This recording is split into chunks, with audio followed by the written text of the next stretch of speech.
almost every opera symphony has a massive flute solo. So in the orchestra, you really learn how to lead, how to blend, how to express yourself in the solo and come out, but also how to follow, to respond. It's really complete and fulfilling. So yeah, it's tough. Auditions are tough, but you should definitely, if you feel that's what you want to do, you should definitely go for it. Yeah, definitely. Hello, welcome to the Flute 360 podcast, where we incorporate a panoramic view of flute-related topics. I am your host, Heidi K. Begay, and this is episode 102, an interview with Sarah Ouakrat. Founded in Dallas, Texas in 1996, the Carolyn Nussbaum Music Company is renowned for its international service for flutists of all levels.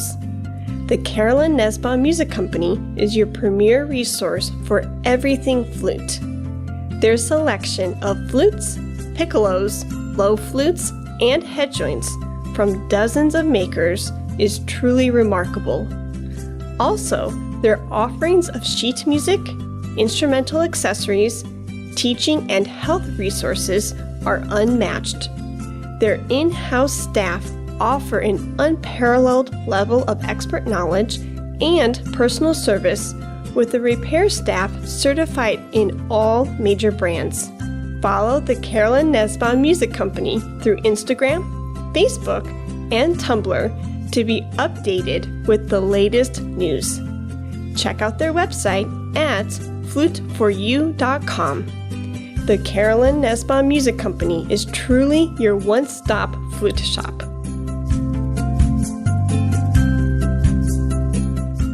Welcome, everyone, to another Flute 360 podcast interview.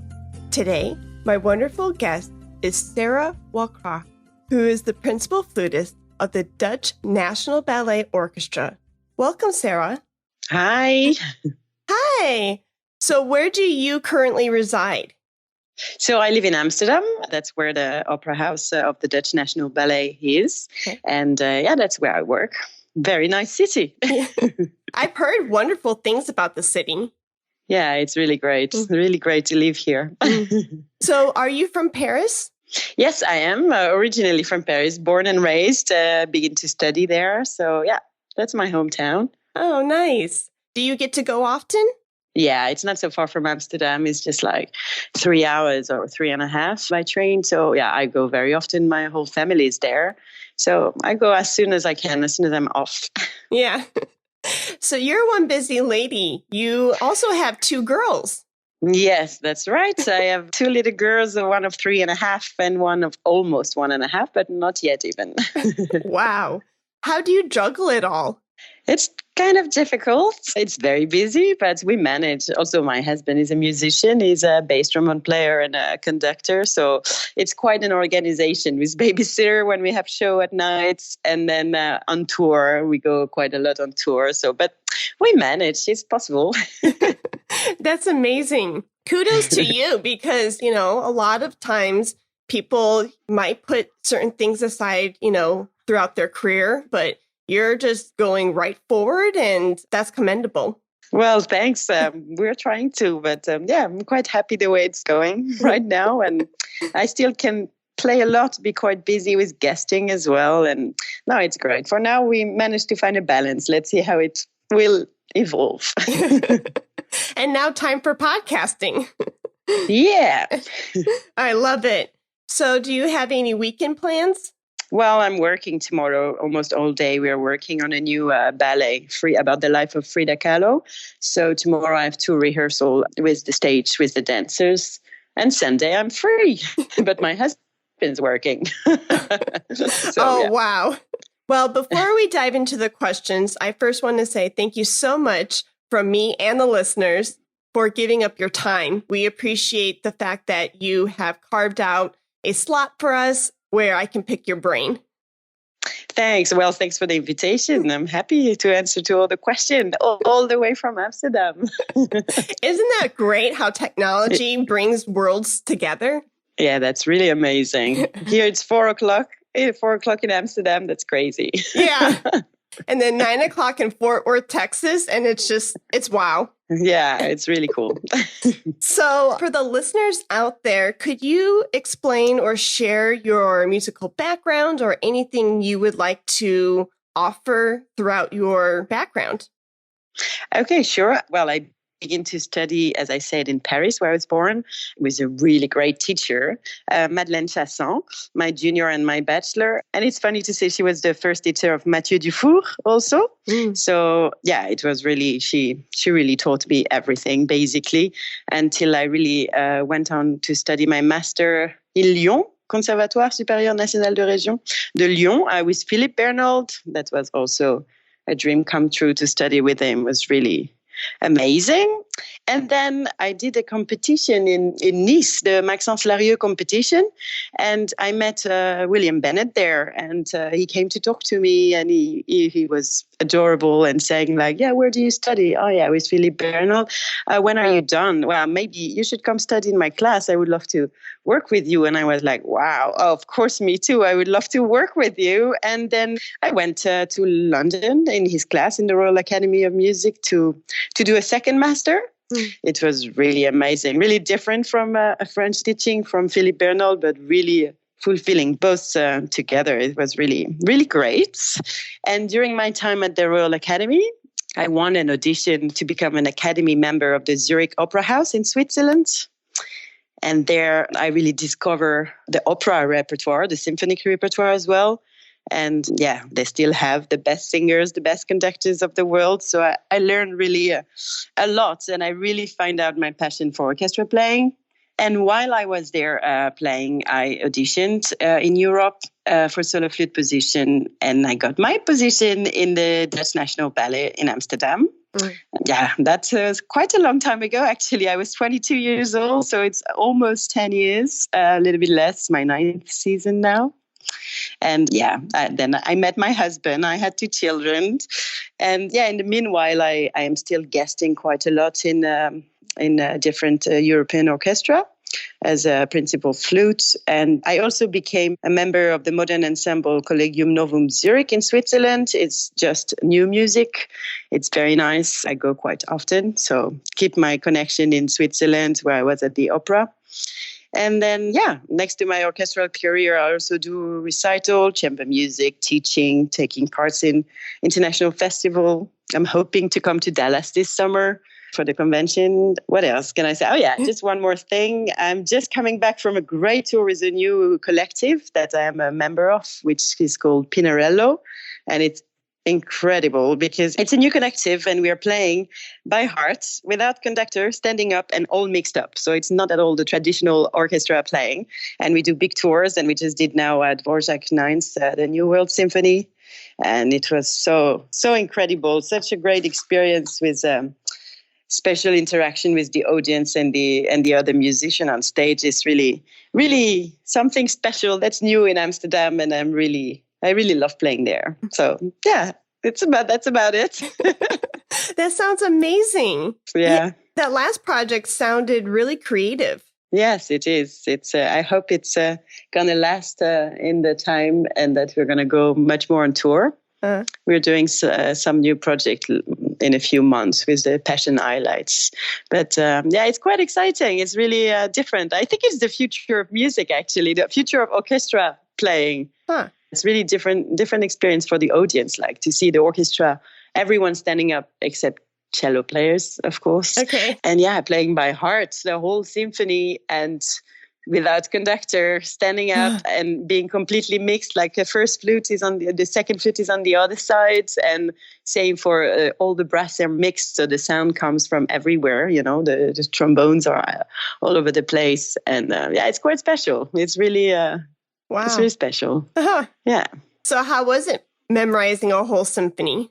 That was not easy, but it was not my first time. Yeah, this ensemble exists since like 2 years now, and but it was the longest that the full symphony with an extra movement added, actually a fifth movement that was composed just for this tour.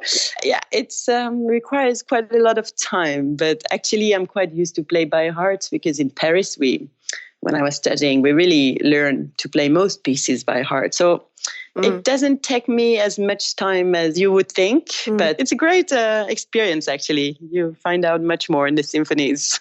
Oh, cool. So you said that it was interactive with the audience. Yes, very much, because of course you don't have your music in front of your eyes. So basically you're just looking sometimes in the audience while you have big solos, or just looking in the eyes of the other musician that you have to play a dialogue or duo together with, like the oboe, the clarinet, or the concertmaster. You need to rely quite a lot on them because no one is conducting. So of course you have to keep it together. And so it's really, we are all connected also with the audience. And after every concert, we have talked with the audience, and they're really amazed about the energy that comes out of it and how much more connected the musicians are to the audience than in a normal setup of an orchestra. So it's quite, I love it.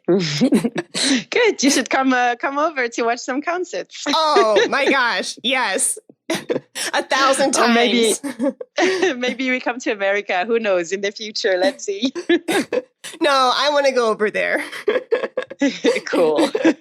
I love European culture and just, the arts and everything that each country has to offer. It's amazing.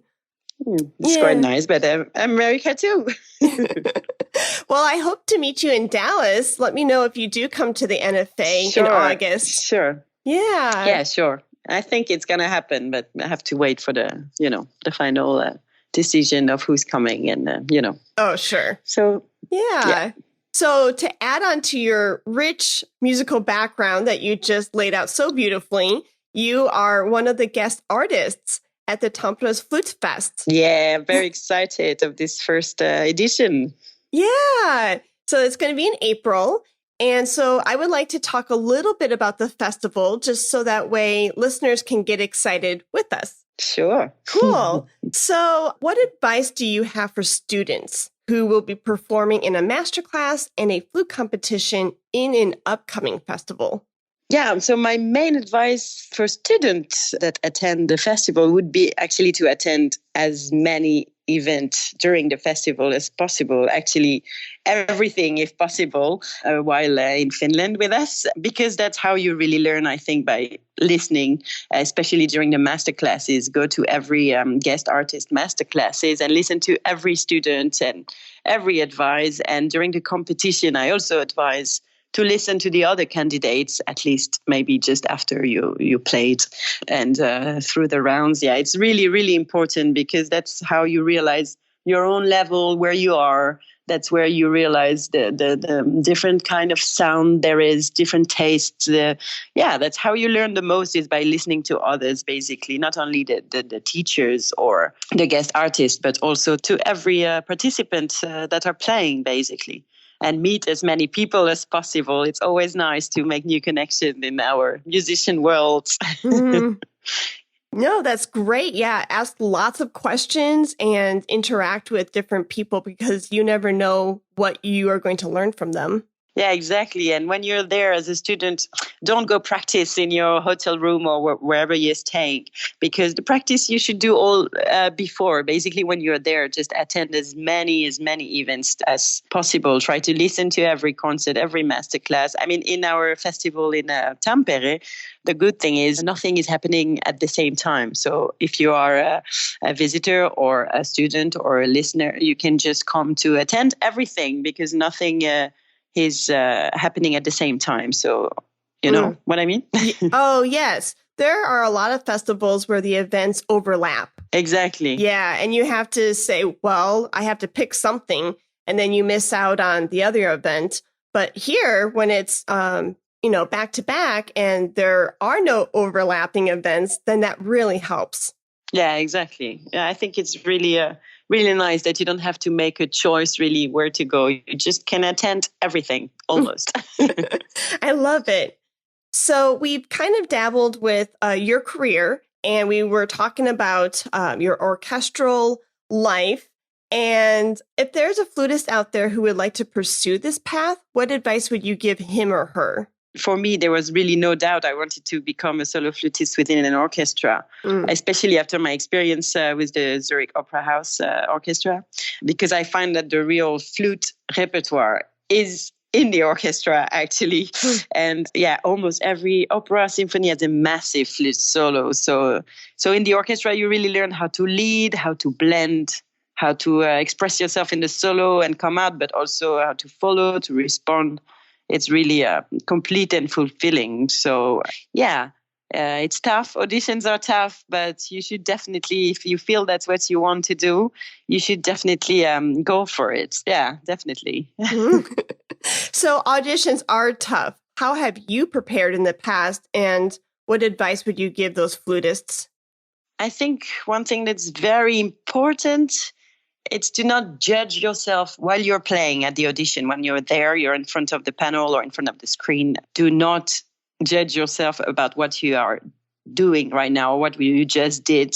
Just try to stay in the moment, stay inspired and connected to the music, and really don't be negative or happy about what you just did. No, just don't judge what you're playing.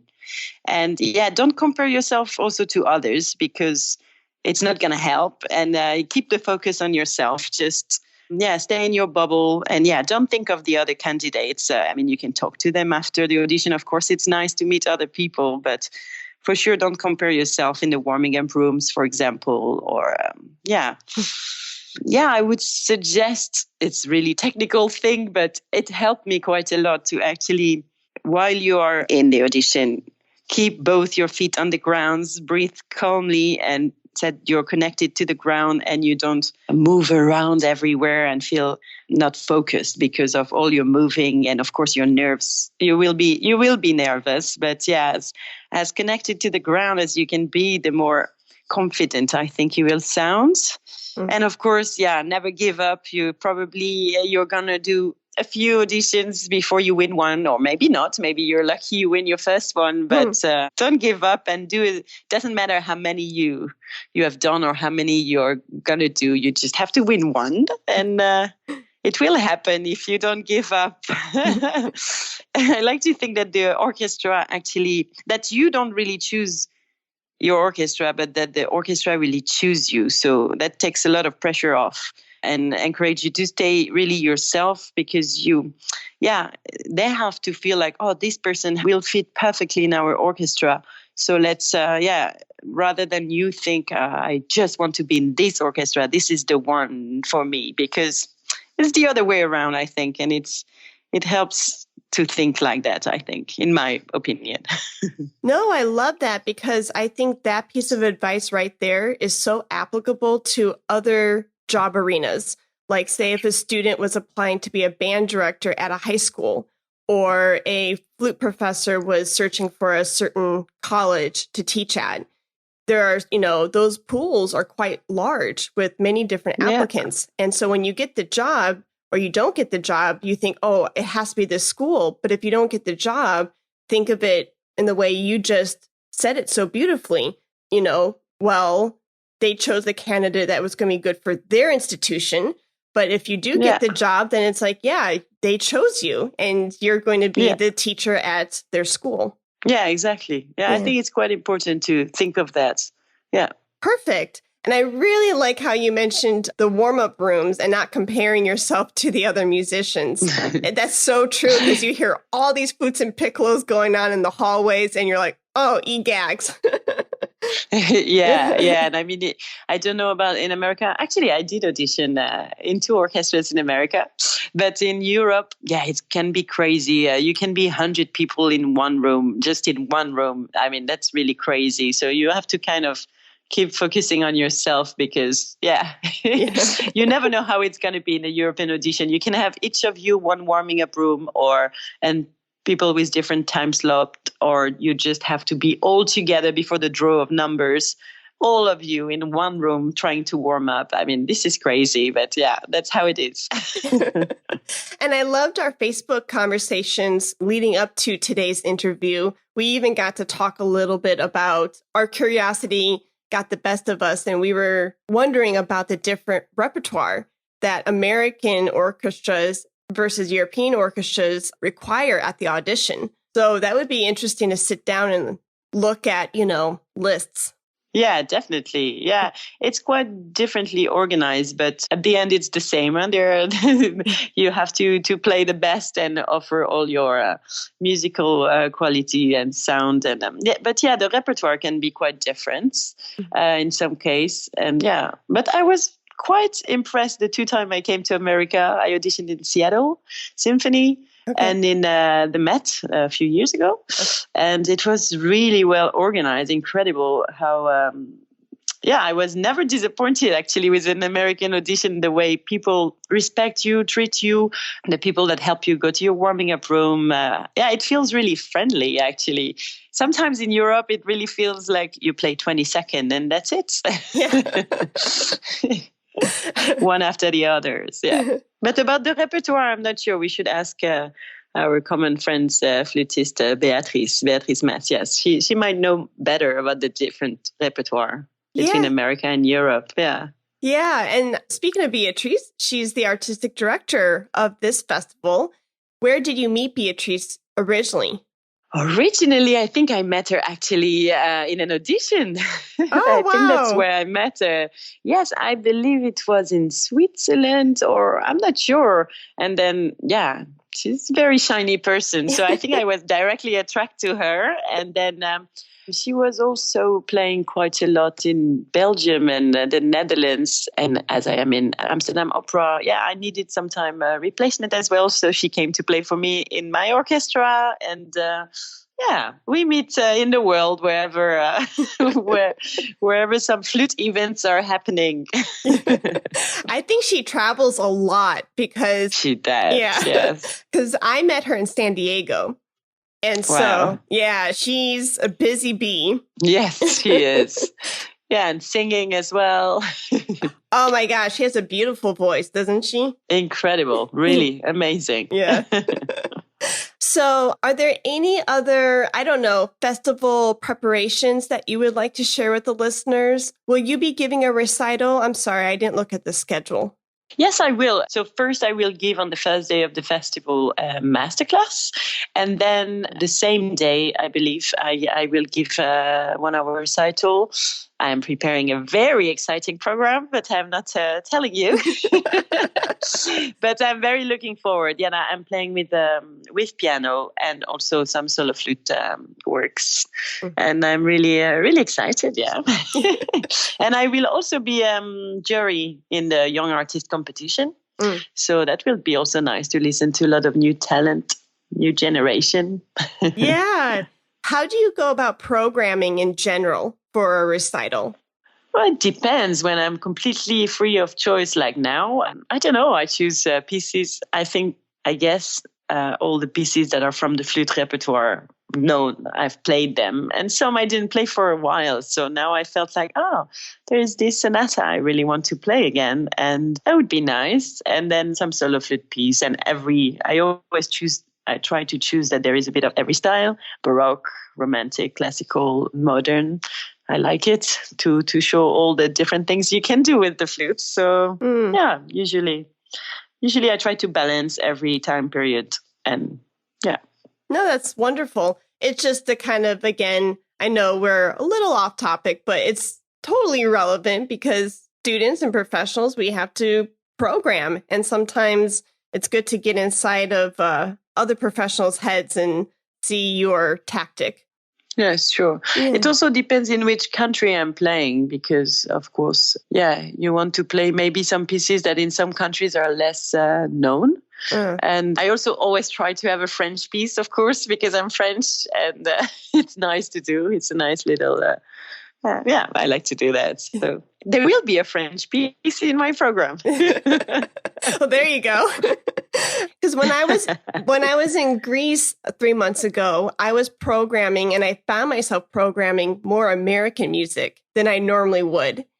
And I did that because intentionally I'm an American and I figured in the areas that I was playing that they probably wouldn't have heard X piece. And so I wanted to give them some new sounds, for their ears. So I resonate with what you had said about it depends on where you're playing. Yeah, sure. Yeah, I think it's always nice to show a bit of your country music and specialty. Yeah, in Europe, we don't know all the same pieces in the same countries. I mean, yeah, in France, it's very, very famous to play Dutilleux or Sancan, Sonatine. And it's not as well known in England, for example. Or, yeah, so it's interesting to program also according to the country you're going to play in. I think that's quite interesting. Awesome. Yeah. So are there any last sentiments that you would like to share with the listeners? It could be anything at all. Yeah. I forgot to mention earlier that I think to get ready for a big festival or a big audition or a big concert, it's really important to record yourself, actually, and to listen to yourself from an outside point of view, like, from a recording device. It really can help you improve. That's something I really recommend. And of course, I would like to remind you all to not forget to come and join us in Finland for our first Tampere Flute Fest. Yes. I think it will be quite exciting. There are a lot of young guest artists. It's really a new generation of really great flutists and great people from all over the world. And I think it's going to be quite... I'm very looking forward myself. So don't forget to apply. You have until 1st of March. Perfect. Yeah, in Haley's interview, she calls it a flute party. So, yeah. It's going to be a flute party. Yeah. A big party. Oh, shoot. I love it. So in the last segment of the show, I do a portion called Picks. Do you have a pick for the listener today? Yeah, I don't know if you have heard of it, but here in Europe, it's quite famous. We have this digital hall from the Berlin Philharmoniker, and an application that you can basically listen to every single concert live as well from Berlin Philharmonic. Also rewatch concerts and watch so many interviews with amazing conductors, also of all the musicians of the orchestra, of the soloists that are coming to play with the orchestra. And that's so inspiring to me. I just watched a concert last night, and it's really wherever I am in the time, in the train, in the plane, or on my bike even, or in the car or at home, I'm listening to it whenever I need inspiration as a musician. It's really quite amazing. So I don't know if in America a lot of people know about it, but that's quite amazing. The Berliner Philharmoniker application, the digital hall. I actually have heard of it, and it was mentioned in one of my studies in school. So, okay. But I am curious if other Americans know about it. So that was a great pick. Oh, well, thanks. But it's something that's really, if you ever feel down or don't know, don't feel so inspired or motivated, just put on the app and watch whatever comes to an interview or a movie about the orchestra, or just a concert, or just there's so many things, and it's very inspiring. Oh, cool. So I have 2 picks for today. One is very random, but it helped me throughout my European travels. I brought my 2 cats to Greece, Bulgaria, and Romania. And of course, cool. Yeah, I feel a little crazy that I did so, but we managed. But what really helped was when they were nervous, in the car or the bus, were these amazing calming aids, and they're called Lick's Zen Calming Aid and Stress Management Pill-Free Cat Supplements. And so if you're a musician, out there with a cat and you're traveling with the kitty, then these can help you. Cool. That's a good one. Yeah. And they literally go crazy for the taste. It's this gravy packet, and they just go bonkers for it. So, and I think there's a version for dogs too, if you are a dog lover. Wow. I'm more a cat lover myself. Oh, are you? Yes, I am. Do you have cats? We used to, but now we are looking to adopt 2 new little kittens for our girls and for us, to make the house even more busy and crazy. So we're now busy with it, yeah. Yeah, because you don't have enough craziness, right? Exactly. No, but animals are so important for children and for us, I think. So we're busy looking to adopt some now. Oh, how sweet. And my second pick is a podcast that I listen to on a daily basis, and it's called Leading the Way with Dr. Michael Youssef. And he has a lot of series, but the series that I just finished is titled You Want Me to Do What? And so I recommend that too. Cool. Yeah. Nice. As a podcaster, I feel the need to keep up to date with other podcasts out there. Sure, that's good. So I know you have a busy rest of the day, Sarah, and I so thank you for your time, talents, and energy. And thank you for sharing your knowledge with us all. Thank you very much, Heidi, and good luck for today's teaching.